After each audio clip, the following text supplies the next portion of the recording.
10-20 അടി നടന്നപ്പോൾ പെട്ടെന്ന് ഒരു നിന്റെ ചുരിദാർ ടെസ്റ്ററി ഓടി വരുന്നത് കണ്ടു. എനിക്കൊരു 10 സെക്കൻഡ് വേണ്ടി വന്നു ഇവർ തടയുകയാണ് എന്ന് മനസ്സിലാക്കാൻ. ചില ആളുകൾ, ചില സ്ഥലങ്ങൾ, ചില കമന്റുകൾ, സുഹൃത്തുക്കളുടെ ഫോൺ കോളുകളിൽ ഒരു എനിമിറ്റി വന്നിട്ടുണ്ട്. പാലക്കാട് MLA ആയാലും ഒരുപാട് കാര്യങ്ങളുണ്ട്. ജയിച്ചില്ലെങ്കിൽ ഒരു 6 മാസം വരെ ഇതിന്റെ പേരിൽ ട്രോള് ചെയ്യപ്പെട്ടേക്കാം. ഈ തെരഞ്ഞെടുപ്പ് സമയത്ത് നമുക്ക് വിളിച്ചിട്ടുണ്ടാവില്ല എന്തായാലും.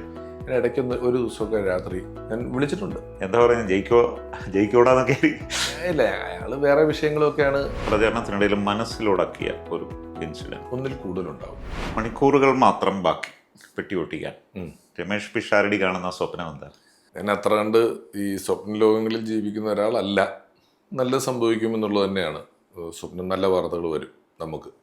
രമേഷ് പിഷാരടി എന്ന ഞാൻ നാമനിർദ്ദേശം ചെയ്യപ്പെട്ടിട്ടുള്ളതിനാൽ അങ്ങനെ സംഭവിക്കട്ടെ. നമ്മള് നല്ലത് പ്രതീക്ഷിച്ച് നല്ല ചിന്തിച്ചുമാണല്ലോ എല്ലാവരും എല്ലാ കാര്യത്തിനും ഇറങ്ങി പുറപ്പെടുന്നത്. ഏതെങ്കിലും ഒരു കാര്യം ഒരാൾ ഞാൻ ഇത്തവണ എനിക്കൊന്നും മോശം സംഭവിച്ചേക്കട്ടെ അതുകൊണ്ട് ഞാനൊന്ന് ഇറങ്ങിയേക്കാന്ന് വിചാരിച്ച് ഇറങ്ങുന്നില്ലല്ലോ. പിന്നെ ഞാൻ പലപ്പോഴും പറഞ്ഞതുപോലെ തെരഞ്ഞെടുപ്പിൽ ഈ നമ്മൾ മത്സരിക്കുന്നു, ജനങ്ങൾക്കാണ് അതിൻ്റെ ഒരു വലിയ വിധികർത്താക്കൾ എന്ന് പറയുന്നത് ജനങ്ങളാണ്. നമ്മൾക്ക് നേരത്തെ നിങ്ങളുടെ ആദ്യ ചോദ്യത്തിൽ എന്ന് പറഞ്ഞ പോലെ സ്വപ്നം കാണാനോ ആഗ്രഹിക്കാനോ പ്രവർത്തിച്ച് പ്രൂവ് ചെയ്യാനോ അല്ലെങ്കിൽ നമ്മളെ പറ്റി പറയുന്ന അനാവശ്യങ്ങൾക്കെതിരെ പ്രതിരോധിക്കാനോ ഒക്കെ നമുക്ക് പറ്റുള്ളൂ. ഇതിൻ്റെ ഒരു ഡിസിഷൻ മേക്കേഴ്സ് ജനങ്ങൾ തന്നെയാണല്ലോ. ഏതാനും ദിവസം ഒരാഴ്ച മുമ്പാണ് പാലക്കാട് മത്സരിക്കാൻ പോകുന്നത് രമേഷ് പിഷാരടി എന്നുള്ള വാർത്തകൾ വരുന്നു. പിന്നെ അത് യാഥാർത്ഥ്യത്തിലേക്ക് പോകുന്നു. പിന്നെ അവരങ്ങ് കൊണ്ടുപോകുമായിരുന്നു. അതെ, ഇത് എത്രമാത്രം നീണ്ട ചർച്ചയായിരുന്നു, അല്ല എങ്ങനെയായിരുന്നു, ആരാ ഇത് മത്സരിക്കണം എന്നൊക്കെ? എനിക്ക് പാലക്കാടാണ് നിയോജക മണ്ഡലം എന്നുള്ളതാണ് വൈകി അറിഞ്ഞത്. ഒരല്പം മുമ്പ് തന്നെ ചിലപ്പോൾ സ്ഥാനാർത്ഥിയായേക്കാം. കാരണം സ്ഥാനാർത്ഥി നിർണയത്തിൻ്റെ ഒരു സമയത്തുമുള്ള ഡിസ്കഷൻസും കൺഫ്യൂഷൻസും ഒക്കെ ഉണ്ടല്ലോ. അപ്പോൾ ആയേക്കാം. അത് പാലക്കാടായിരിക്കുന്നു വളരെ വൈകിയാണ് അറിഞ്ഞത്. പക്ഷെ രണ്ടായാലും ഞാൻ എന്നാൽ കഴിയുന്ന കോൺട്രിബ്യൂഷൻസ് ഇത്തവണ പാർട്ടിക്കൊപ്പം ഉണ്ടാകണം, കഴിഞ്ഞ തവണ ചെയ്തതിനേക്കാൾ ചെയ്യണം എന്ന ആഗ്രഹത്തിൽ തന്നെ നിൽക്കുന്ന സമയമാണ്. അപ്പോൾ പാലക്കാട് പറയുന്നു നിർബന്ധമായും ഏതാണ്ട് 1.5 ദിവസം, 1.5 കിട്ടിയിട്ടില്ല, ഒരു ദിവസം എന്ന് പറയാം. അവിടെ ആ ദിവസം പൂർണ്ണമായും ഈ നോമിനേഷൻ സമർപ്പിക്കാൻ വേണ്ട പേപ്പർ വർക്കുകൾക്ക് വേണ്ട കാര്യങ്ങളുണ്ടല്ലോ. എത്ര ബാങ്കിൽ അക്കൗണ്ട് ഉണ്ട്, എന്താണ് നമ്മുടെ ആധാരത്തിൻ്റെ നമ്പറുകൾ എന്താണെന്നൊക്കെ പറഞ്ഞ് നോക്കിയെടുക്കേണ്ട. അതിനുവേണ്ടി ഒരു ദിവസത്തോളം മാറ്റിവെച്ചു. പിറ്റേന്ന് ചെന്നു. പിന്നെ 23ഓളം ദിവസം ഒരു അതിനെ ദിവസമായിട്ട് എണ്ണാൻ പറ്റില്ല, തുടർച്ചയായ മണിക്കൂറുകളായിട്ട് എണ്ണാൻ പറ്റുള്ളൂ. രാത്രിയൊന്നോ പകലൊന്നും ഇല്ലാണ്ട് അധ്വാനിച്ചിട്ടുണ്ട്. ഈ പാലക്കാടല്ലാതെ വേറൊരു മണ്ഡലം പരിഗണിച്ചിരുന്നോ എന്നുള്ളത് എനിക്കറിയില്ല. തൃപ്പൂണിത്തുറയും പാലക്കാടുമാണ് പേര് കേട്ടോണ്ടിരുന്നത്. പിന്നെ ഇടയ്ക്കിടയ്ക്ക് ബൈ ഇലക്ഷനൊക്കെ വരുമ്പോൾ അവിടെ ഇവിടെയൊക്കെ എൻ്റെ പേരിങ്ങനെ എല്ലാ തെരഞ്ഞെടുപ്പിലും ഒരു റൗണ്ട് പേര് കുറച്ച് കാലമായിട്ട് പൊങ്ങി വരും. ഞാൻ തന്നെ നിഷേധിച്ച് പോസ്റ്റ് ഇടുക എന്തെങ്കിലുമൊക്കെ ചെയ്യണമായിരുന്നു. അങ്ങനെയായിരുന്നു. ആരാ മത്സരിക്കാൻ കമ്മ്യൂണിക്കേഷൻ? എല്ലാവരും ഉണ്ടായിരുന്നു. എൻ്റെ കാര്യം എനിക്ക് തോന്നുന്നു വലിയ തർക്കങ്ങളോ മറ്റ് റിബലുകളോ വേറെ ഒരുപാട് പേരുകൾ ഉയർന്നു വന്ന ഡിസ്കഷൻസോ ഒന്നും ഇല്ലാതെയാണ് എൻ്റെ പേര് പാലക്കാട് വന്നിട്ടുള്ളത്. ഇവരെല്ലാവരും കെ സാറും ചെന്നിത്തല സാറും സതീശേട്ടനും ഒക്കെ കൂടെ ഒന്നിച്ചിരുന്നിട്ടാണ് ഡൽഹിയിൽ നിന്ന് വിളിച്ചത്. അന്ന് ഞാൻ ഇപ്പോൾ ഓർക്കുന്നു, വീടിന് മുമ്പിൽ വെച്ചൊരു വാർത്താ സമ്മേളനം നടത്തുന്നു. പിന്നെ അങ്ങോട്ട് പോയി പാലക്കാട്ടേക്ക്. പിന്നെ അങ്ങോട്ട് പോയി. ഞാൻ ഈ പ്രചരണം എനിക്കങ്ങനെ ഒരു വലിയ പുതിയ അനുഭവമല്ല. ഞാൻ കഴിഞ്ഞ തവണയൊക്കെ നമ്മളിപ്പോൾ പാലക്കാട് മണ്ഡലം മാത്രം മതി, 30-35 മണ്ഡലങ്ങളിൽ ഓടിയെത്തിയിട്ടുള്ള അങ്ങറ്റം ഇങ്ങറ്റം ഓടി ശീലമുള്ള, അല്ലെങ്കിൽ ഈ കേരളത്തിൻ്റെ ഒരു ജോഗ്രഫിയിൽ നമ്മൾ പണ്ട് കാലം തൊട്ട് പ്രോഗ്രാമുമായി ബന്ധപ്പെട്ട് തെക്ക് വടക്കും കിഴക്ക് പടിഞ്ഞാറും യാത്ര ചെയ്തുള്ള ശീലം കൊണ്ടായിരുന്നുണ്ട്. പ്രചരണം എനിക്കൊരു വലിയ അത്യധ്വാനമാണെങ്കിലും അങ്ങനെ ഫീൽ ചെയ്യില്ല. ഞാൻ അത് തയ്യാറായിരുന്നു. നിങ്ങൾ പറഞ്ഞാൽ ഇവിടെ എൻ്റെ വീട്ടിലൊരു പത്രസമ്മേളനം നടത്തി നേരെ പോയി. അതിൻ്റെ ഇടയിലുള്ള പാലക്കാട് എത്താനുള്ള 2.5 മണിക്കൂർ യാത്ര ഉള്ളൂ. പിന്നെ നിലം തൊടാത്ത സർവീസായിരുന്നു. ആ എക്സ്പീരിയൻസ് എങ്ങനെയായിരുന്നു? സിനിമ, റിയാലിറ്റി ഷോ, അതിൽ നിന്ന് പല സ്ഥാനാർത്ഥികൾക്കും പ്രചരണത്തിനായിട്ട് പോയിട്ടുണ്ട്. പക്ഷേ സ്വയം സ്ഥാനാർത്ഥിയായിട്ട് വരുമ്പോൾ എക്സ്പീരിയൻസ്? ഒരു ചോദ്യത്തിൻ്റെ സ്ഥലമുണ്ട്. ഞാൻ ഈ പറഞ്ഞ സ്ഥലങ്ങളിൽ നിന്ന് ഞാൻ നല്ലോണം പിൻവാങ്ങുകയാണ്. അർത്ഥവിരാമം എന്ന് തന്നെയാണ് ഞാൻ പറഞ്ഞത്. നല്ലോണം ഈ ചെയ്തിരുന്ന മേഖലകളിൽ ഒരു 10-26 വർഷത്തെ ഇൻവെസ്റ്റ്മെൻ്റ് ഉള്ള, ഞാൻ അധ്വാനിച്ചിരുന്ന ഒരു മേഖലയിൽ നിന്നും മാറേണ്ട സ്ഥലമാണ് എന്നൊരു ബോധ്യമുണ്ടായിരുന്നു. ഈ രണ്ടിൽ വെള്ളത്തിലും കൂടെ ഒപ്പം ഒരുപോലെ കാല് വയ്ക്കാൻ അത് ഞാൻ കുറച്ചുകൂടെ സമയം വോട്ടേഴ്സിന് വേണ്ടി അല്ലെങ്കിൽ അവിടെ ഉള്ള ജനതയ്ക്ക് വേണ്ടി മാറ്റിവെക്കണം എന്നുള്ളതുകൊണ്ട് അതിലൊരു തീരുമാനം എടുക്കാൻ ഒരു ദിവസം എന്നുള്ളതേ ഉള്ളൂ. അത് കഴിഞ്ഞാൽ പിന്നെ അവിടെയും ഈ പറഞ്ഞ പോലെ 10, 27, 28 കൊല്ലമായി ഇതേ പരിപാടികൾ ചെയ്യുന്നു. പിന്നെ ഇപ്പം ഡിജിറ്റൽ വന്നു, മറ്റ് മാധ്യമങ്ങളൊക്കെ ഉണ്ട്. അപ്പം നമുക്ക് നോക്കാം. അതിൽ എനിക്കൊരു തീരുമാനമെടുക്കാൻ ഭയങ്കര സമയം വേണ്ടി വന്നില്ല. ഈ ടി വി അതുപോലെ റിയാലിറ്റി ഷോയിൽ എല്ലാ ദിവസവും ഓൾമോസ്റ്റ് മലയാളികളുടെ വീടുകളിൽ എത്തുന്നതാണ് താങ്കൾ. അതിൽ നിന്ന് പ്രചരണ രംഗത്തേക്ക് വരുമ്പോൾ പാലക്കാട്ടെ ഒരു എങ്ങനെയായിരുന്നു അവരുടെ ഒരു ഫീല്, അല്ലെങ്കിൽ താങ്കളുടെ ഒരു അപ്രോച്ച് എങ്ങനെയായിരുന്നു? ഒന്ന്, ഈ ആളുകൾക്ക് സ്നേഹമുണ്ടെങ്കിലും ഇവർ ആദ്യം തന്നെ ഞാൻ ഈ സിനിമാ നടനാണ്, പെട്ടെന്ന് പോകും എന്ന് പറയുന്നൊരു നെറേറ്റീവാണ് അവിടെ പെട്ടെന്ന് എനിക്കെതിരെ പറയാനുള്ള ആദ്യത്തെ വടി എന്നെ അടിക്കാറുണ്ടായിരുന്നത് അതായിരുന്നു. അത് ഒരു ദിവസം കൊണ്ട് തന്നെ പോയി. നമ്മൾ ആളുകളിലേക്ക് വളരെയധികം നേരിട്ട് ഇറങ്ങി ചെല്ലുകയാണല്ലോ. അവരെല്ലാവരും നമ്മളോട് കാണുന്നു, മിണ്ടുന്നു, അല്ലേ? മനുഷ്യൻ്റെ ഒരു പെരുമാറ്റം ആളുകൾ വളരെയധികം വളരെ ക്ഷണനേരം കൊണ്ട് ആളുകൾ മനസ്സിലാക്കുന്നുണ്ട്. പിന്നെ ഞാനും ഈ വളരെ ഒരു തുറന്ന പുസ്തകമായി മലയാളികൾക്ക് മുന്നിൽ ജീവിക്കുക എന്ന് പറഞ്ഞിട്ട് 10-28 കൊല്ലമായി. അതിനെ എൻ്റെ പ്രോഗ്രാമുകൾക്കപ്പുറം എൻ്റെ ഇൻ്റർവ്യൂകളിലൂടെ, ഉത്സവപ്പറമ്പിലൂടെ നേരിട്ടും കണ്ട ഒരു ജനവിഭാഗമുണ്ടല്ലോ. ഞാൻ എവിടെയെങ്കിലും വൈകി എത്തിയെന്നോ, കള്ളു കുടിച്ച് സ്റ്റേജിൽ കയറിയെന്നോ, ആരെങ്കിലും പറ്റി മോശം പറഞ്ഞു എന്നൊന്നും ഒരു പ്രശ്നങ്ങളും ഇല്ലാതെയാണ് എൻ്റെ കരിയറിൻ്റെ മേഖലയിൽ ഞാൻ നിന്നിട്ടുള്ളത്. അത് ജനങ്ങൾക്ക് അറിയാവുന്നത് കൊണ്ടും അതിൻ്റെ ഒരു സ്നേഹം കൊണ്ടും ആദ്യം ഒന്ന് നോക്കി എന്തുമാത്രം അടുക്കുന്നുണ്ട്. അവർ ചിലപ്പോൾ ഇങ്ങോട്ട് അടുക്കുന്നതിനേക്കാൾ മുമ്പ് ഞാൻ അങ്ങോട്ട് പോകേണ്ടതായിട്ടുണ്ട്. ചിലർ വളരെ സ്നേഹത്തോടെ ഇങ്ങോട്ട് അടുക്കുമായിരുന്നു. എല്ലാവരും ഒരുവല്ല. പിന്നെ ഒരു പരിചയം ആളുകൾക്കുണ്ട്. ആളുകൾക്ക് നമ്മളോടൊരു അപരിചിതത്വം എന്തായാലും ഇല്ല. പരിചയം എന്ന് മാത്രമല്ല, ഒരു തരിക്ക് അതൊരു സ്നേഹവും കൂടെ ആയിട്ടാണ്. നമുക്ക് പരിചയമുള്ളതും സ്നേഹമുള്ളതും വ്യത്യാസമുണ്ടല്ലോ. പരിചയവും സ്നേഹവും ഉണ്ടായിരുന്നു ആളുകൾക്ക്. ഇതുവരെ പുറമേ നിന്ന് രാഷ്ട്രീയം കണ്ടു. രാഷ്ട്രീയത്തിലേക്ക് യഥാർത്ഥമായിട്ട് ഇറങ്ങി ചെല്ലുമ്പോഴുള്ള ചതിക്കുഴികൾ, ചിലപ്പോൾ താങ്കൾ പുറത്തുനിന്ന് വരുന്നത് കൊണ്ട്, ജില്ലയ്ക്ക് പുറത്തു വരുന്നതുകൊണ്ടുള്ള സ്വന്തം പാർട്ടിയിലുള്ള ആൾക്കാർ, അതിലുപരി തിരഞ്ഞെടുപ്പാണ്, പല ട്രാപ്പുകളും ഉണ്ടാകും. അതിൽ നിന്നൊക്കെ രക്ഷപ്പെട്ടിട്ടുണ്ടോ? ഈ രാഷ്ട്രീയത്തിനകത്ത് നിൽക്കുന്നതിനേക്കാൾ പുറത്ത് നിന്ന് കാണുമ്പോഴാണ് രാഷ്ട്രീയം കുറച്ചുകൂടെ നമുക്ക് അയ്യോ ഇതെന്താണ് എന്ന തോന്നലുണ്ടാകുന്നത്. അകത്ത് നിൽക്കുമ്പോൾ പലതും നമുക്ക് സ്വാഭാവികമായിട്ട് തോന്നും. അപ്പം ഞാൻ ഇത്രയും നാൾ പുറത്ത് നിന്ന് കണ്ട രാഷ്ട്രീയത്തിൽ എനിക്ക് തോന്നിയ കുഴപ്പങ്ങൾ ഞാൻ ആവർത്തിക്കരുത് എന്നൊരു വലിയ ചിന്ത എനിക്ക് ആദ്യം വന്നു. ഞാൻ പുറത്ത് നിന്ന് രാഷ്ട്രീയത്തിൽ ഇന്ന കാര്യം നല്ലതല്ലല്ലോ, അങ്ങനെ വേണ്ടായിരുന്നല്ലോ എന്നൊക്കെ എനിക്ക് തോന്നിയ കാര്യങ്ങൾ ഞാൻ പോയി ചെയ്യരുത് എന്നൊരു തീരുമാനമുണ്ടായിരുന്നു. ആദ്യത്തെ പത്രസമ്മേളനത്തിൽ പറഞ്ഞ പോലെ ഒരു മാതൃകയാകാൻ പറ്റിയാൽ നല്ലത് എന്ന് വിചാരിച്ചിട്ടാണ് ഞാൻ രാഷ്ട്രീയത്തിലോട്ട് കടന്നു ചെല്ലുന്നത്. പുറത്തു നോക്കി എനിക്കിതൊക്കെ കണ്ടിട്ടുണ്ട്. ഈ ട്രാപ്പ് എന്ന് പറയുന്നതിനെ സംബന്ധിച്ചിടത്തോളം എപ്പോഴും അതിൻ്റെ പേര് തന്നെ ട്രാപ്പ് എന്നാണല്ലോ. നമുക്ക് പ്രാഥമികമായി ഇത് കണ്ടാൽ മനസ്സിലാവില്ല. നമ്മളതിൽ പെടും. എലിപ്പെട്ടിയിൽ തേങ്ങാക്കൊത്ത് വയ്ക്കുന്ന പോലെയാണ്. ആത്യന്തികമായി അത് ഭക്ഷണമാണ്. നമ്മൾ ചെന്ന് അതിൽ കൊത്തും. ട്രാപ്പുകളുടെ ഒരു പ്രത്യേകത അതാണ്. അതിൽ ഞാൻ വിചാരിച്ചതിനേക്കാൾ കൂടുതൽ എനിമിറ്റി ഉണ്ട് നമ്മളോട്. എൻ്റെ ആശയം മറ്റൊന്നാണ്, നിങ്ങളുടെ ആശയം മറ്റൊന്നാണ്. നമ്മൾ രണ്ട് ആശയത്തിൽ നിൽക്കാം. മനുഷ്യനെന്നുള്ള നിലയിൽ നമ്മൾ കണ്ടാൽ ചിരിക്കാൻ പാടില്ല എന്നും നമ്മൾ കണ്ടാൽ മുഖം തിരിച്ച് നടക്കണം എന്നുള്ള ചില സന്ദർഭങ്ങളിൽ ചില ആളുകൾ, ചില സ്ഥലങ്ങൾ, ചില കമൻറ്റുകൾ, ചില സുഹൃത്തുക്കളുടെ ഫോൺ കോളുകളിൽ നമുക്ക് ഇതിലൊരു എനിമിറ്റി വന്നിട്ടുണ്ട്, ഒരു ശത്രുതാ മനോഭാവം വന്നിട്ടുണ്ട് എന്നുള്ളത് മനസ്സിലാവും. അത് നമുക്കൊരു ചെറിയ സങ്കടം വേണേൽ തോന്നുന്ന കാര്യമാണ്. അത്രേ ഉള്ളൂ. സ്ഥാനാർത്ഥിയായതിനു ശേഷം, രാഷ്ട്രീയം പറഞ്ഞതിന് ശേഷം തൊട്ട് അത് സ്ഥാനാർത്ഥിയാകുന്നത് വരെ, സ്ഥാനാർത്ഥിയായതിനു ശേഷം ഈ എനിമിറ്റിയുടെ ശത്രുതയും ആക്രമണവും രണ്ടാണ്. എനിക്ക് നിങ്ങളോട് ശത്രുതയുണ്ട്, പക്ഷെ ഞാൻ നിങ്ങളെ ആക്രമിക്കുന്നില്ല എന്നത് ഒരു നിലപാടാണ്. എനിക്ക് ശത്രുതയുണ്ട്, അതിൻ്റെ പേരിൽ പറ്റുന്ന പോലെ ഞാൻ നിങ്ങളെ ആക്രമിക്കുന്നു പറയുന്നത് കുറച്ചുകൂടെ ഉണ്ട്. നമ്മളെ സ്ഥാനാർത്ഥിയാകുമ്പോൾ ഒരു തുള്ളിക്ക് അതും കൂടെ ചെറുതായിട്ട് ഉണ്ട്. ഇതിന് രാഷ്ട്രീയത്തിൽ വന്നതിന് ശേഷം കാരണം എനിക്കതില്ല. എനിക്ക് എൻ്റെ എതിരെ നിൽക്കുന്ന ആളുകളോട് അത്രയ്ക്ക് അതില്ല. എനിക്ക് ഇപ്പോൾ മറ്റേ ആൾക്ക് എന്നോട് ഇത്തിരി ശത്രുത കൂടുതലുണ്ട് എന്നുള്ളത് എനിക്ക് ഫീൽ ചെയ്തിട്ടുണ്ട്. ഈ പ്രചരണത്തിന് പോകുമ്പോഴേ പല ആരോപണങ്ങൾ നേരിടും സ്ഥാനാർത്ഥികൾ. അപ്പോൾ വ്യക്തിപരമായ അറ്റാക്കിങ്ങുകൾ വന്നിട്ടുണ്ട് ഈ ഇലക്ഷനിൽ. ഉണ്ട്. അത് പലരും മാധ്യമങ്ങളിൽ പറഞ്ഞതിനപ്പുറമൊക്കെ അവിടെ ഈ ചെറിയ കുടുംബ സംഗമങ്ങളുടെ പ്രസംഗത്തിനും ഇതിനൊക്കെ പറയുമ്പം വ്യക്തിപരമായി നമ്മൾ അറിഞ്ഞിട്ടില്ലാത്ത, കേട്ടിട്ടില്ലാത്ത നുണകൾ നമ്മളെപ്പറ്റി ഇന്നയാണ് എന്ന് പറഞ്ഞിട്ട്, ആശയപരമായ തർക്കങ്ങളല്ല, വ്യക്തിപരമായി ഞാനൊരു മോശക്കാരനാണെന്ന് പ്രചരിപ്പിക്കാനുള്ള ശ്രമങ്ങൾ നടന്നിട്ടുണ്ട്. മറുഭാഗങ്ങളിൽ നിന്ന്. അത് കേൾക്കുമ്പോൾ ഒരു വിഷമമില്ല. കാരണം നമ്മൾ ഒരിക്കലും അങ്ങനെ ഒരു കോൺട്രവേഴ്സി ചെന്ന് പെടുന്നില്ല. പക്ഷെ ഇത് കേൾക്കുമ്പോൾ നമുക്കൊരു വിഷമം ഉണ്ടാവില്ല. കേൾക്കേണ്ടി വരും എന്നുള്ള ബോധ്യം ഉണ്ടായിരുന്നു. അത് എവിടെ വെച്ചേക്കുന്നത്, എങ്ങനെയാ വെച്ചേക്കുന്നത് എന്നുള്ളത് എനിക്കറിയില്ല. എനിക്ക് പൂർണ്ണ ബോധ്യത്തിൽ അങ്ങനെ ഒന്നുമില്ല. പക്ഷെ ഇവര് അത് പറയും, ഇതെല്ലാം ഇതിനകത്തുള്ളതാണ്, ഇതെല്ലാം രാഷ്ട്രീയമല്ലേ എന്ന് പറയുന്ന ഒരു ഹെഡിങ്ങിന്റെ കീഴെ ഒരുപാട് കാര്യങ്ങൾ പോകും.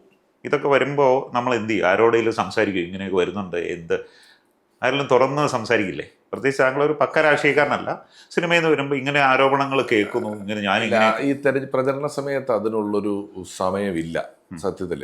ഈ നമ്മളിത് കാണും, സൂക്ഷിച്ചു വെക്കും, നമുക്കറിയാമെന്നുള്ളതിനപ്പുറം ചില സന്ദർഭങ്ങളിൽ അങ്ങനെ ഞാൻ പൊതുവേ ഇതുവരെ ഞാൻ ആദരാഞ്ജലികൾ പോലും അധികം ഫേസ്ബുക്കിൽ ഇടുന്ന അല്ലെങ്കിൽ സോഷ്യൽ മീഡിയയിൽ ഇടുന്ന എൻ്റെ പേഴ്സണൽ ദുഃഖങ്ങൾ പരമാവധി പങ്കുവയ്ക്കാത്ത ഒരാളാണ്. എനിക്ക് സന്തോഷം പങ്കുവയ്ക്കുക, ഹാപ്പിനെസ് പങ്കുവയ്ക്കുക, അത് മാത്രം പങ്കുവെച്ചാൽ മതി. അല്ലാത്തത് എനിക്ക് അത്രയും പേഴ്സണലായ ചില സ്ഥലങ്ങളിൽ ഞാൻ ഡിസ്കസ് ചെയ്യും എന്നുള്ളതല്ലാതെ പങ്കുവെക്കാറില്ല. പിന്നെ എന്തുകൊണ്ടാണ് ഒരു മറുപക്ഷത്തുള്ള ആൾ ഇങ്ങനെയൊക്കെ പറയുന്നത്? അവരെന്തായിരിക്കും അങ്ങനെ പറയാൻ കാരണം? അത് രാഷ്ട്രീയമാണ്, ഇപ്പോഴത്തെ സാഹചര്യത്തിൽ ഇതേ ഉള്ളു വഴി. അപ്പോൾ അവരത് പറയും എന്ന ബോധ്യം എനിക്കുണ്ട്. അതുകൊണ്ട് കുഴപ്പമൊന്നുമില്ല. ഞാൻ തന്നെ പറഞ്ഞതുപോലെ, ഒരു ഇന്റർവ്യൂ പറഞ്ഞല്ലോ, ഈ നമ്മുടെ സ്വഭാവത്തിൽ പലരും പറയുമല്ലോ, എന്നോട് എങ്ങനെ പെരുമാറുന്നോ ഞാൻ അതുപോലെ തിരിച്ചു പെരുമാറുമെന്ന്.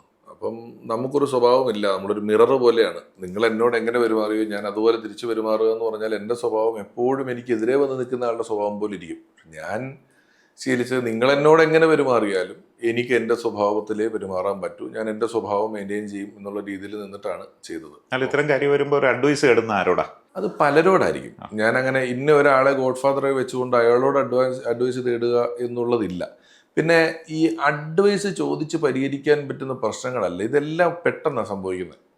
നിങ്ങൾക്ക് നാളെ ഒരു പ്രശ്നം വരുമെന്ന് അറിഞ്ഞാലാണല്ലോ നിങ്ങൾക്ക് അഡ്വൈസ് ഒക്കെ എടുക്കാൻ പറ്റുള്ളൂ. ഇത് നമ്മൾ നോക്കുമ്പോൾ ഇത് പറഞ്ഞു കഴിഞ്ഞു, നമ്മളെ പറ്റി ഇങ്ങനെ കേട്ട് കഴിഞ്ഞു, ഇത് സംഭവിച്ചു കഴിഞ്ഞല്ലോ, പിന്നെ നമുക്ക് അധികം അഡ്വൈസ് എടുത്തത് കൊണ്ടൊന്നും അതിനകത്ത് വലിയ പരിഹാരമൊന്നുമില്ല. ഇഗ്നോർ ചെയ്യുക, നമ്മൾ മുന്നിലേക്ക് പോവുക എന്നുള്ളത് തന്നെയാണ് ഏറ്റവും നല്ല വഴിയെന്ന് തോന്നിയിട്ടുണ്ട്. ഈ ഞാൻ ഒരു മാധ്യമപ്രവർത്തകൻ എന്നുള്ള നിലയിൽ താങ്കളെ ഈ പാലക്കാട് ഇലക്ഷൻ വിലയിരുത്തുമ്പോൾ താങ്കൾ ഒരുപക്ഷെ റിയാലിറ്റി ഷോയിലും അത്തരം പരിപാടികൾ നന്നായി സംസാരിക്കുന്നുള്ളായിരുന്നു. പക്ഷെ വളരെ പക്വമായ സ്റ്റേറ്റ്മെൻറ്റുകൾ, നന്നായി രാഷ്ട്രീയം പറയുന്നു, കോൺട്രവേഴ്സികളിലൊന്നും ചെന്ന് ചാടുന്നില്ല. ഇപ്പോൾ തോമസ് ഐസക്കിനോടാണെന്ന് തോന്നുന്നു, സംസ്കാരം എന്ന് പറയുന്നത് സമരം ചെയ്താൽ മാത്രം കിട്ടുന്നില്ല. അതൊക്കെ ഭയങ്കരമായ ഒരു മാസ് ഓഡിയൻസിനെ ആകർഷിച്ചു. എങ്ങനെയാണ് അതിലേക്ക് ഒരു ട്രാൻസ്ഫോർമേഷനിലേക്ക് എത്തിയത്?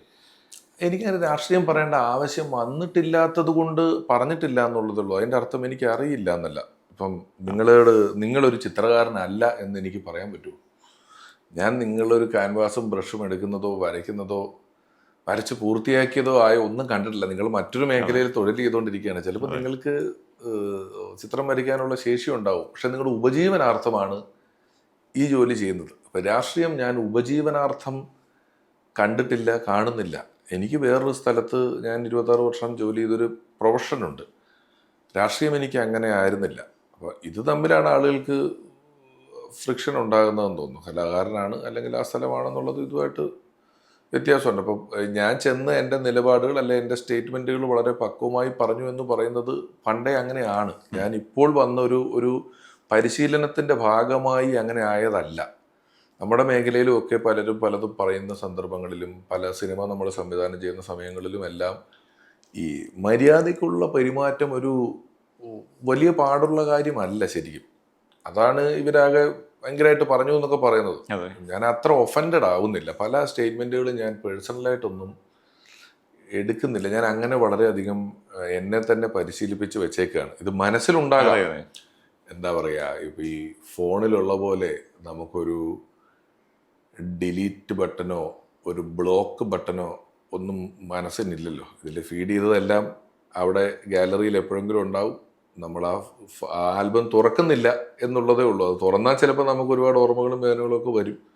അതവിടെ ഗാലറിയിൽ സ്റ്റോർ ചെയ്തിട്ടുണ്ട്, അത്രേ ഉള്ളൂ. വേറെ ഞാൻ അതെടുത്ത് ഉപയോഗിക്കുന്നില്ല. 2 ഘട്ടങ്ങളിൽ, ഒന്ന് താങ്കളെ തടഞ്ഞ സംഭവം, ഒന്ന് ശോഭാ സുരേന്ദ്രൻ കേസിൽ വളരെ മെച്ചുറായ ഒരു പ്രതികരണമാണ്. എന്തുകൊണ്ടാണ് അങ്ങനെ ഒരു സ്റ്റേറ്റ്? ഞാൻ ആ സമയം വാസ്തവത്തിൽ അതല്ല, അത് വേണമെങ്കിൽ താങ്കൾ ഒരു അറ്റാക്കിംഗ് മോഡിൽ എടുക്കായിരുന്നു. ലാസ്റ്റ് സ്റ്റേജിലാണ് പ്രചാരണം. ഞാനും അപ്പോൾ തിരഞ്ഞെടുപ്പ് ചട്ടങ്ങളുടെ വിധേയനായിട്ട് നിൽക്കുന്ന ആളാണ്. ആ സമയത്ത് മാധ്യമങ്ങളെ കണ്ട് മറ്റു സ്ഥാനാർത്ഥിയെക്കുറിച്ച് പറയുകയോ നിശബ്ദ പ്രചരണമാണ്. ഞാൻ മറ്റ് സ്ഥാനാർത്ഥിയെക്കുറിച്ച് പരാമർശിക്കുകയോ ചെയ്യരുത് എന്നുള്ളതാണ് തിരഞ്ഞെടുപ്പ് ചട്ടത്തിൻ്റെ നിയമം എന്നാണ് എനിക്ക് മനസ്സിലാക്കാൻ കഴിഞ്ഞത്. ആ സാഹചര്യത്തിൽ ഞാൻ എന്ത് പ്രതികരിച്ചാലും അത് ആ ചട്ടത്തിന് വിരുദ്ധമാകും എന്നുള്ളത് കൊണ്ടാണ് ഞാൻ അപ്പോൾ പ്രതികരിക്കാതിരുന്നത്. അപ്പോഴും എന്നോട് ഒരാൾ വന്നിട്ട് ചോദിച്ചു, ഒരു തെറ്റ് കണ്ടിട്ട് പ്രതികരിക്കുന്നതിന് തെറ്റില്ല എന്ന് പറഞ്ഞു. അത് നമ്മൾ ശരിക്കും നിയമം കയ്യിലെടുക്കുന്നവരാണ്. ഞാനൊരു തെറ്റ് കണ്ടു, ഉടനെ തന്നെ തെറ്റ് ചെയ്തവനെ ഞാനങ്ങ് ശിക്ഷിച്ചേക്കാം എന്ന് വിധിക്കാൻ പറ്റില്ല. നിയമപരമായ ആ സാഹചര്യത്തിൽ പോകാൻ പറ്റും. മറ്റൊന്ന്, ഞാൻ UDF സ്ഥാനാർത്ഥിയാണ്. എനിക്കായിരിക്കും ചിലപ്പോൾ പെട്ടെന്ന് ഒരു അറ്റാക്ക് വരിക. ഇവിടുത്തെ സിസ്റ്റത്തിൻ്റെയും ഒന്നും പിന്തുണ ഉള്ള പാർട്ടിയിലല്ലല്ലോ ഇപ്പോൾ നിൽക്കുന്നത്. അപ്പം ഞാൻ പരമാവധി ഇതിനോട് ഏറ്റവും കൃത്യമായ നിയമവ്യവസ്ഥയെ മാനിച്ച് മുന്നിലേക്ക് പോകുക എന്നുള്ളതിൻ്റെ ഒരു തീരുമാനമായതുകൊണ്ടാണ് അന്ന് ഞാൻ അതിനോട് വളരെ മിതമായി ഞാൻ ഈ വ്യവസ്ഥയിലാണ്, എനിക്ക് പ്രതികരിക്കാൻ പറ്റില്ല എന്നുള്ളത് പറഞ്ഞത്. പിന്നെ ആ നാട്ടുകാർ കമൻറ്റ് ബോക്സിൽ ഇടുന്ന, അല്ലെങ്കിൽ ഇത് കണ്ട് മറ്റുള്ളവർ പ്രതികരിക്കുന്നതിന് മേളിലൊന്നും എനിക്ക് പ്രതികരിക്കാനില്ല. അത് ഞാൻ എടുത്ത് പറയാമെന്നേ ഉള്ളൂ. എന്താണ് ഈ ചെയ്തിരിക്കുന്നത്? ഇത് ജനാധിപത്യത്തിനെതിരാണ്, അസാധുവാക്കുക, അങ്ങനെ ഇതെല്ലാം ഞാൻ നോക്കുമ്പോൾ കാണുന്നത്. ഇത് തന്നെ ഒന്നുകൂടെ കുറച്ചുകൂടെ വ്യക്തമായി എനിക്ക് പറയാമെന്നല്ലാണ്ട് പുതുതൊന്നും ഇതിൽ പറയാനില്ലല്ലോ. അന്ന് രാത്രിയിൽ BJP പ്രവർത്തകർ തടഞ്ഞ ഒരു സംഭവം ഉണ്ടായിരുന്നു. അത് പ്രതീക്ഷിച്ചിരുന്നോ? ഇല്ല, പ്രതീക്ഷിച്ചിരുന്നില്ല. ഞാൻ പ്രതീക്ഷിച്ചിരുന്നില്ല എന്ന് പറയുന്നത്, ഞാൻ ഇങ്ങനെ പ്രചരണത്തിന് പോവാണ്. അപ്പോൾ വീട് കയറൽ വളരെ ലിമിറ്റഡ് ആയിരുന്നു. ഇപ്പം നമ്മളൊരു കോളനിയിൽ നമുക്ക് കുറച്ച് ദിവസങ്ങളല്ലേ ഉണ്ടായിരുന്നു. ഒരു വീട്ടിൽ കയറി അടുത്ത വീട്ടിൽ കയറിയില്ലെങ്കിൽ അവൻ അവിടം വരെ വന്നിട്ട് ഇവിടെ വന്നില്ല എന്നൊരു തോന്നലുണ്ടാക്കുന്നുണ്ട്. അകത്ത് കയറുന്നത് നമുക്ക് വളരെ പരിമിതമാക്കാം, അല്ലെങ്കിൽ പരാതി ഉണ്ടാക്കണ്ടെന്ന് ഓർത്ത് നിൽക്കുമ്പോഴാണ് ഇവരെന്നെ അവിടെയുള്ള ഒരു മണ്ഡലം പ്രസിഡന്റ്, അദ്ദേഹം ഇന്നില്ല, അദ്ദേഹത്തിൻ്റെ വൈഫൊക്കെ എന്നോട് വീടിൻ്റെ വീടാണ്, അങ്ങോട്ട് വരൂ എന്ന് പറഞ്ഞ് എന്നെ വിളിച്ചത്. ഏതാണ്ട് സന്ധ്യ കഴിഞ്ഞിട്ടുണ്ട്, സമയം തീർന്നിട്ടുണ്ട്, ഞാൻ എന്നാലും ഇനി വീട്ടിലേക്ക് വരുന്നില്ല, ഞാൻ മറ്റൊരു ദിവസം വീട്ടിലോട്ടല്ലാണ്ട് നിങ്ങളുടെ വീട്ടിലോട്ട് വരാം, ഇപ്പം പ്രചരണാർത്ഥത്തിലല്ല, ഇപ്പം അങ്ങനെ വേണ്ട, അവിടെ ഒരു ക്ഷേത്രമുണ്ട്, നിങ്ങൾ അവിടം വരെ വരൂ, നമുക്ക് പ്രാർത്ഥിച്ചിട്ട് പോകാൻ എന്നെ വിളിച്ചപ്പോഴാണ് ഇങ്ങനെ ഞാനൊരു 10-20 അടി നടന്നപ്പോൾ പെട്ടെന്ന് ഒരു നിന്റെ ചുരിദാർ ടെസ്റ്ററി ഓടി വരുന്നത് കണ്ടു. ഞാൻ എന്നെ കാണുമ്പോൾ ഇങ്ങനെ വരുന്നുണ്ട്, ഞാൻ അങ്ങനെ വരുന്നതെന്ന് ഓർത്തു. എനിക്കൊരു 10 സെക്കൻഡ് വേണ്ടി വന്നു ഇവർ തടയുകയാണ് എന്നറിയാൻ, എന്ന് മനസ്സിലാക്കാൻ. അപ്പോഴത്തേക്ക് ഇവർ തമ്മിൽ തർക്കമായി, നിങ്ങളുടെ റോഡല്ലല്ലോ എന്നൊക്കെ പറഞ്ഞ് തർക്കമായി. പക്ഷെ അതിലും എല്ലാം ഈ നിയമപ്രകാരം നമുക്ക് ഞാൻ എന്തെങ്കിലും പറയുക, എൻ്റെ വർത്തമാനത്തിനകത്ത് വാക്കുകളും വാചകങ്ങളും വളച്ചൊടിച്ചാൽ പോലും അത് സ്ത്രീവിരുദ്ധതയാകാനും അനുവാദം ഇല്ലാണ്ട് ശരീരത്തിൽ തൊട്ടു എന്നൊക്കെ പറഞ്ഞാലും ഒക്കെ കുഴപ്പമാകുമെന്ന് എനിക്കറിയാവുന്നതുകൊണ്ട് ഞാൻ കൈ പുറകെ കെട്ടി മിണ്ടാണ്ട് നിന്നിട്ട് ഒരു കച്ചറ ഉണ്ടാക്കണ്ടെന്ന് ഓർത്ത് തിരിച്ചു പോവുകയാണ് ചെയ്തത്. ഞാൻ ഒരു മിനിറ്റിനകം തന്നെ ഞാൻ തിരിച്ചു പോകാം എന്ന് തീരുമാനമെടുക്കുകയാണ് ചെയ്തത്. അതൊരു പുതിയ തിരിച്ചറിവായി. പുതിയ തിരിച്ചറിവായി. ഞാൻ അത് തിരിച്ചറിവല്ല, ഞാൻ ആദ്യം പറഞ്ഞല്ലോ ഒരു എനിമിറ്റീനെ പറ്റി പറഞ്ഞല്ലോ, അത് ഇത്ര കണ്ടുണ്ട് എന്ന് നമുക്ക് മനസ്സിലാവും. നമ്മൾ അങ്ങനെ ആരും ഒന്നും ചെയ്തില്ലല്ലോ. ഞാൻ വേറൊരു ആശയത്തിൽ വിശ്വസിക്കുന്നു, ഞാൻ വേറൊരു രാഷ്ട്രീയ പ്രിൻസിപ്പലിൻ്റെ പുറകെ പോകുന്നു, ഞാൻ അതുകൊണ്ട് ആരെയും ഉപദ്രവിക്കാൻ നിന്നിട്ടില്ല. ഞാൻ പണ്ട് തിരഞ്ഞെടുപ്പിന് പോകുമ്പോഴും ഞാൻ ഈ 35 മണ്ഡലത്തിൽ എതിർ സ്ഥാനാർത്ഥിയുടെ പേര് പോലും പറഞ്ഞിട്ടില്ല കേട്ടോ. പേര് പോലും പറയാണ്ട് പോയിട്ടുള്ള ആളാണ്. അപ്പോൾ അത് നമുക്കൊരു അനുഭവം, ഇത്രയും ദേഷ്യം നമ്മളോടുള്ളവരും ഉണ്ടോ എന്നൊരു തോന്നൽ വേണം. നേരത്തെ പറഞ്ഞ പോലെ രാഷ്ട്രീയത്തിലേക്ക് സജീവമായി ഇറങ്ങുമ്പോൾ അത് ചിലർ പറയും, പോലെ ഞാൻ എൻ്റെ പാർട്ടിയാണ്, നിങ്ങളെ എനിക്ക് ഇഷ്ടമാണ്, ഞാൻ ചെയ്യില്ല, അതൊക്കെ ഭയങ്കര ജെനുവിനാണ്, നമുക്ക് വലിയ സന്തോഷം അങ്ങനെ പറയുന്നത് കേൾക്കുമ്പോൾ.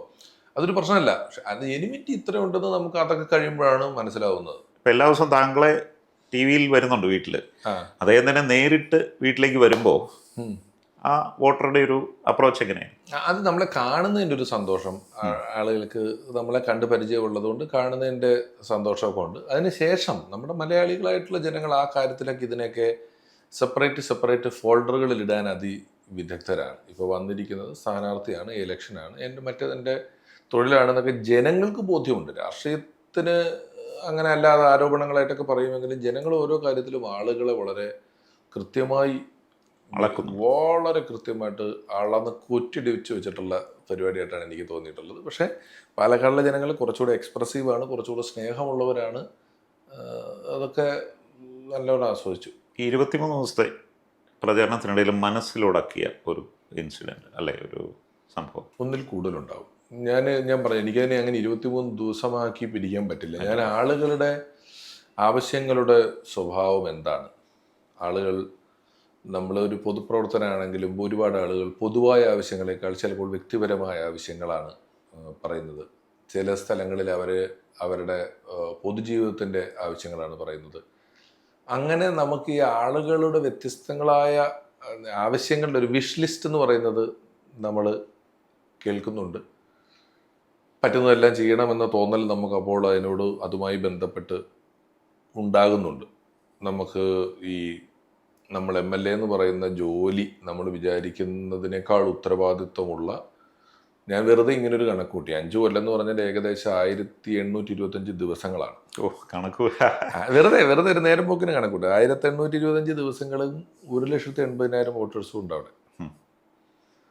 വോട്ടേഴ്സാണ് ഏതാണ്ട് 70-നും 80-നും ഇടയിലുണ്ട്. വോട്ട് ചെയ്യാത്തവരും ഒക്കെ ഉൾപ്പെടും. അപ്പോൾ എനിക്ക് ഇത്രയും ആളും ഇത്രയും ദിവസവും എന്ന് പറയുന്ന ഒരു സ്ഥലത്തിലേക്കാണ് ചെയ്യുന്നത്. പിന്നെ പ്രചരണ സമയങ്ങളിൽ ഞാൻ മറ്റൊരെന്നെ ജനങ്ങളുടെ മുന്നിൽ അവതരിപ്പിക്കരുത് എന്ന് ആലോചിച്ചിരുന്നു. നമുക്ക് കുറച്ച് ദിവസമൊക്കെ അഭിനയിച്ചൊക്കെ നിൽക്കാൻ പറ്റുള്ളൂ. 5 കൊല്ലം ഒന്നും ജനങ്ങളുടെ മുന്നിൽ ഒരു മനുഷ്യനെ അഭിനയിക്കാൻ പറ്റില്ല. അപ്പം ഞാൻ എന്താണോ എൻ്റെ ഒരു ബേസിക് സ്വഭാവം എന്താണോ ആ സ്വഭാവം തന്നെ ഞാൻ ഈ 20 ദിവസം കാണിക്കാമുള്ളൂ. അതിന് മുകളിലുള്ള ഒരു അഭിനയം ഞാൻ കാഴ്ച വെക്കരുത് എന്ന് ആലോചിച്ചു. അപ്പം അതൊക്കെ വളരെ ജെന്യുവനായിട്ടാണ് അപ്പം നടന്നത്. ജയിച്ചാൽ മമ്മൂട്ടി എത്തിക്കുമെന്ന് അതൊന്നും വലിയ കാര്യമൊന്നുമില്ല. ഇത് ഇവർ അടിക്കാൻ വടിയില്ലാണ്ട് അലയുകയായിരുന്നല്ലോ, ഞാൻ പറഞ്ഞല്ലോ. അപ്പോൾ അദ്ദേഹം പ്രചരണത്തിന് വരുമോ എന്ന് ചോദിച്ചു. ഞാൻ ഒരു സിനിമാ നടനെയും ഒരു സിനിമാക്കാരെയും പ്രചരണത്തിന് കൊണ്ടുവരാൻ തൽക്കാലത്തെ സാഹചര്യത്തിൽ ഞാനായിട്ട് വിളിച്ച് കൊണ്ടുവരില്ല എന്ന് പറഞ്ഞു. അപ്പോൾ ഇദ്ദേഹം വരുമോ, ഇത് കഴിഞ്ഞാൽ വരുമോ, ഒരു കാര്യം അവർ ചോദിക്കുകയല്ലേ എന്നോട്. ചോദ്യം ഓഡിയോയിൽ ഇല്ലായിരുന്നു എന്ന് തോന്നുന്നു. ജയിച്ചു കഴിഞ്ഞാൽ കൊണ്ടുവരാൻ പറ്റുമോ? പറ്റുന്ന അത് ഞാനല്ല ഉത്തരം പറയേണ്ട, അദ്ദേഹം ഉത്തരം പറയേണ്ട കാര്യമാണ്. ഞാൻ ശ്രമിച്ചു നോക്കാം, പറ്റിയാൽ കൊണ്ടുവരാമെന്ന് പറഞ്ഞു. അതപ്പോഴും ഇവരിതിനെല്ലാം ഞാൻ പറഞ്ഞില്ല, പ്രൊഫഷണലിസ്റ്റ് കാണുന്നുണ്ട്. ഞാൻ ഈ തിരഞ്ഞെടുപ്പ് തിരക്കിനിടയിൽ ഇപ്പോൾ നമ്മുടെ കണ്ണൻ ചേട്ടൻ ഒരാവശ്യം വന്നപ്പോൾ ഒരു വിളിയിൽ അത് നടന്നിട്ടുണ്ട്. ഈ തിരഞ്ഞെടുപ്പ് പ്രചരണം നടക്കുന്ന സമയത്താണ് ഇത് നടക്കുന്നത്.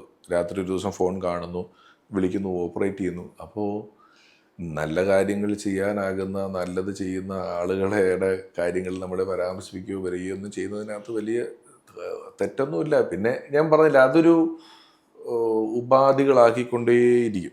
ഞാൻ ഈ രമേഷ് പിഷാരടി കാണുമ്പോൾ എപ്പോഴും ചോദിക്കുന്നുണ്ട്, കാരണം ഈ മമ്മൂട്ടിയായിട്ടുള്ള ഒരു ആത്മബന്ധം അതെങ്ങനെ സംഭവിച്ചു? വിഷ്വലിലും നേരിട്ട് കണ്ടിട്ടുണ്ട്, ഭയങ്കര അടുപ്പം. എന്താണ് അതിൻ്റെ പിന്നിൽ ആ കെമിസ്ട്രി? ഞാൻ ഒരിക്കൽ പറഞ്ഞിട്ടുണ്ട്, ഞാൻ അതിൻ്റെ പിന്നിൽ എന്താണെന്ന് അന്വേഷിച്ചിട്ടില്ല സത്യത്തിൽ. അതെന്തുകൊണ്ടാണെന്നറിയാം?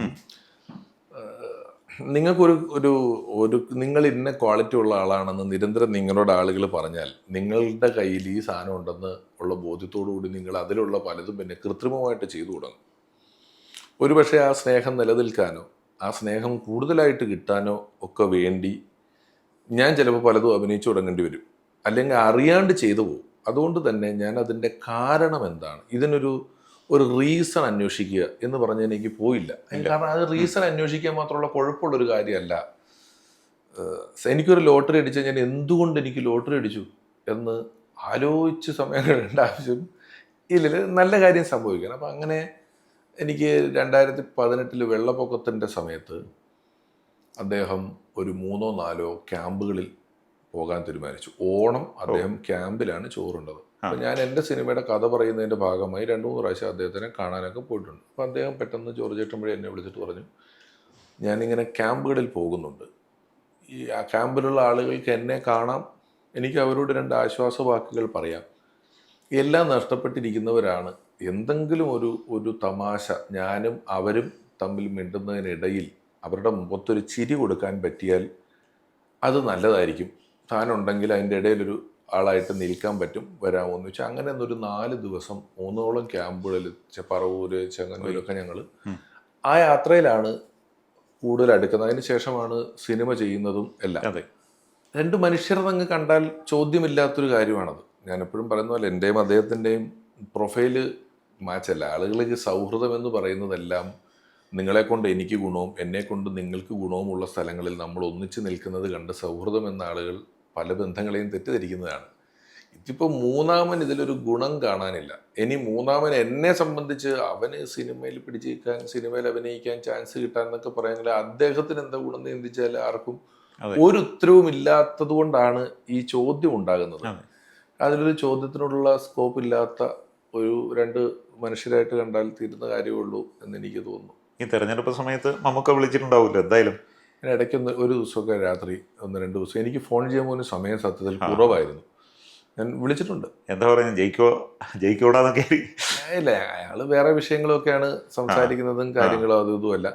തിരഞ്ഞെടുപ്പ് ആയ ശേഷം നമ്മളൊരു സ്ഥാനാർത്ഥി എന്നുള്ള നിലയിൽ നിൽക്കുമ്പോൾ തിരഞ്ഞെടുപ്പ് സമയത്ത് അങ്ങനെ രാഷ്ട്രീയം അല്ലെങ്കിൽ ജയപരാജയങ്ങളെക്കുറിച്ചുള്ള സംസാരങ്ങളൊന്നും അപ്പോൾ വേണ്ട. അല്ലാത്ത കാര്യങ്ങളൊക്കെയാണ് സംസാരിച്ചത്. പാട്രിയോട്ടിനെ കുറിച്ചും അതിൻ്റെ ട്രെയിലർ വന്നതിനെ കുറിച്ചൊക്കെയാണ് സംസാരിച്ചത്. എന്തായാലും 23 ദിവസം നല്ല പ്രചരണം, ഒരുപാട് ഒബ്സർവേഷൻ നടത്തിയിട്ടുണ്ട്.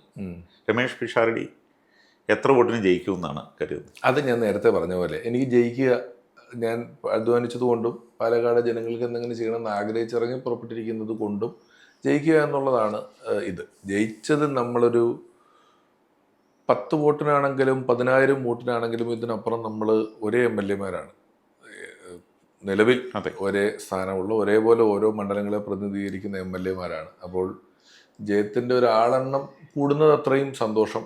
ജയിക്കുക എന്നുള്ളതാണ് പരമപ്രധാനമായ ലക്ഷ്യവും ആഗ്രഹവും സന്തോഷം എന്ന് വിചാരിക്കുന്നു. കണക്കുകൾ കൺഫ്യൂസ്ഡ് ആവും വീണ്ടും. നിങ്ങൾക്ക് ഒരാളല്ലല്ലോ സർവേ നടത്തുന്നത്, 3 പാർട്ടിക്കാർ നടത്തിയിട്ടുണ്ട്, 10 ചാനലുകാർ നടത്തിയിട്ടുണ്ട്, 2 പത്രങ്ങൾ നടത്തിയിട്ടുണ്ട്. ഇവയൊക്കെ തമ്മിലുള്ള പൊരുത്തക്കേടുകൾ നമ്മളെ വല്ലാതെ വീണ്ടും കൺഫ്യൂസ്ഡ് ആക്കും. ഇതിപ്പോൾ നമ്മളൊരു പരീക്ഷ എഴുതിയാൽ എന്തൊക്കെ എഴുതിയിട്ടുണ്ട്, എത്ര മാർക്ക് കിട്ടുമെന്ന് ഏകദേശം നമുക്കറിയാം. ഇതിപ്പം നമ്മളെ കണ്ട് ചിരിച്ചവരും നമ്മളോട് പറഞ്ഞവരും എല്ലാം അങ്ങനെ വോട്ടല്ല, വോട്ട് ജനം മനസ്സ് തീരുമാനിച്ചിട്ടുണ്ട്. അതിന് ജനങ്ങൾക്ക് ബോധ്യങ്ങളുണ്ട്, ജനങ്ങൾക്ക് ആഗ്രഹങ്ങളുണ്ട്, അതനുസരിച്ച് അവർ ചെയ്യും എന്നുള്ളത് കൊണ്ട് തന്നെ ഒരു ഭൂരിപക്ഷത്തെക്കുറിച്ച് ഞാൻ അങ്ങനെ സത്യത്തിൽ ചിന്തിച്ചിട്ടില്ല. എനിക്ക് വേണമെങ്കിൽ ഒരു ഊഹത്തിനൊരു വലിയ ഭൂരിപക്ഷം എന്നൊക്കെ പറയാം. അതിനേക്കാളും നല്ലത് ഇനിയിപ്പോൾ ഇത്ര ദിവസം കൂടെ ഉള്ളൂ, നിങ്ങളെ പോലെ തന്നെ കാത്തിരിക്കുക. ഞാൻ പറഞ്ഞതുമായിട്ട് ഒക്കുന്നുണ്ടോ എന്നുള്ളൊരു ചിന്ത ഇനി വേണ്ടല്ലോ കാണുന്ന ആൾക്കും.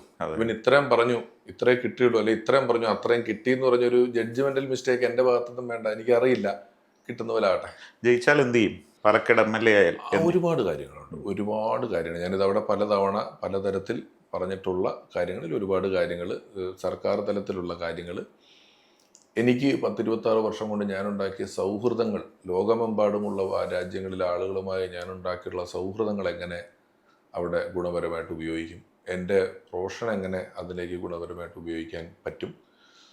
പിന്നെ ഇതൊന്നും അല്ലാതെ കുറച്ച് വളണ്ടിയർമാരെ സംഘടിപ്പിച്ചുകൊണ്ട് ചില ചെറുപ്പക്കാരെയും മധ്യവയസ്കരെയും വായ ആൾക്കാരെയും ഒരുപോലെ അങ്ങോട്ടും ഇങ്ങോട്ടും കോംപ്ലിമെൻ്റ് ചെയ്യുന്ന ചില പദ്ധതികളെക്കുറിച്ചൊക്കെ ആലോചിച്ചുകൊണ്ടിരിക്കുന്നുണ്ട്. ഇപ്പം ഞാനൊരിടത്ത് പറഞ്ഞു, ഒരു ഉദാഹരണം പറഞ്ഞാൽ, എൻ്റെയോ നിങ്ങളുടെയോ പ്രായത്തിലുള്ള ആളുകളെ സംബന്ധിച്ച് നമ്മുടെ മക്കൾക്ക് നമ്മൾ വേണം, നമ്മുടെ അച്ഛനും അമ്മയ്ക്കും നമ്മൾ വേണം, നമ്മുടെ കരിയറിനും നമ്മുടെ ഫിസിക്കൽ പ്രസൻസ് വേണം. നമ്മുടെ 3 സ്ഥലങ്ങളിൽ നമ്മൾ ഫിസിക്കലി പ്രസൻ്റ് ആവണം. ഒരു വശത്ത് സ്റ്റാർട്ടപ്പ് അന്വേഷിച്ചിരിക്കുന്ന ചെറുപ്പക്കാരുണ്ട്, മറുവശത്ത് വീട്ടിലാളില്ലാതെ നിൽക്കുന്ന വയസ്സായവരുണ്ട്. ഇവരെ കൊണ്ട് അവരുടെ ഒരു കെയറിൻ്റെ ഒരു സ്ഥലം ഉണ്ടാക്കുകയും ആ സമയത്ത് മധ്യവയസ്സിലായവർക്ക് ഫ്രീ ആകാൻ പറ്റുന്ന അവസരങ്ങൾ ഉണ്ടാക്കുകയും ഇവിടെയും ഗുണം അവിടെയും ഗുണം നടുക്കും ഗുണം എന്നൊക്കെ ഉള്ള പോലെയുള്ള കാര്യങ്ങളുണ്ട്. അത് ഞാനിപ്പം അതൊന്നുകൂടെ ഒന്ന് എക്സിക്യൂട്ട് ചെയ്യാനുള്ള രീതിയിൽ ആലോചിക്കുന്നുണ്ട്. ആയിക്കോളും. ജയിച്ചില്ലെങ്കിലോ? ജയിച്ചില്ലെങ്കിൽ എന്താ, ജയിക്കാത്തതുപോലെ തന്നെ. ജയിച്ചില്ലെങ്കിൽ എന്തൊക്കെയായിരിക്കും, അതൊക്കെ തന്നെ. ചിലപ്പോൾ 2-3 ദിവസം വലിയ പരിഹാസങ്ങൾ, അല്ലെങ്കിൽ 6 മാസം വരെ ഇതിൻ്റെ പേരിൽ ട്രോള് ചെയ്യപ്പെട്ടേക്കാം, പരിഹാസങ്ങൾ ഉണ്ടായേക്കാം. അതൊക്കെ തന്നെ ഞാൻ തുടർന്നും എൻ്റെ ജീവിതം ഒരു പകുതി കുറേ രാഷ്ട്രീയത്തിലേക്കും ഇപ്പുറത്തേക്കൊക്കെ മാറ്റി വയ്ക്കും. കാരണം തിരിച്ച് ഈ പണി കുറച്ചുകൂടെ ചെയ്യേണ്ടി വരും. അങ്ങനെയൊക്കെ വരും, അത്രേ ഉള്ളൂ. ഞാനത് ആലോചിക്കാത്തതില്ല. എല്ലാം എന്ത് സംഭവിക്കാമല്ലോ. ജയിച്ചാൽ ഇവിടെ നിന്ന് അങ്ങോട്ടൊന്നും പറിച്ചു നടേണ്ടി വരും അല്ലേ? ഉറപ്പായിട്ടും പോകും. പാലക്കാട് ഇപ്പം എനിക്ക് പോക്കുവരവ് ശീലമുള്ള സ്ഥലമാണ്, കുഴപ്പമൊന്നുമില്ല. ജയിച്ചാൽ പോകേണ്ടി വരും, പോകും, അവിടെ തന്നെ നിൽക്കും. ഈ ഇൻ്റർവ്യൂ അവസാനിപ്പിക്കുമ്പോൾ ഞാൻ എന്ത് പറഞ്ഞാണ് താങ്കളെ വിഷ് ചെയ്യേണ്ടത്? അല്ല, അത് ഞാൻ പറഞ്ഞു തന്നാൽ പിന്നെ ഞാൻ പറഞ്ഞത് തന്നെ ആയിരിക്കുമല്ലോ നിങ്ങൾ പറഞ്ഞത്. നിങ്ങൾ വളരെ ഓർഗാനിക്കായിട്ട് നിങ്ങളുടെ മനസ്സിൽ നിന്ന് സ്നേഹപൂർവ്വം സന്തോഷപൂർവ്വം ഞാൻ പറഞ്ഞ് വിഷയിക്കുന്നത് വിഷല്ലല്ലോ. നമ്മളൊരു ആശംസ ആത്മാർത്ഥമായിട്ട് അങ്ങ് പറയുന്നിടത്താണല്ലോ ഉള്ളത്. അത് നിങ്ങളുടെ ചിരിയൊക്കെ ഞാൻ മനസ്സിലാക്കുന്നു. നിങ്ങളിനി ഉറക്കെ പ്രഖ്യാപിച്ച് നിങ്ങളൊരു കുഴപ്പത്തിൽ ചെന്ന് ചാടണ്ട. അല്ലേ? എന്നാലും താങ്കളുടെ ആഗ്രഹങ്ങൾ നടക്കട്ടെ. Thank you very much.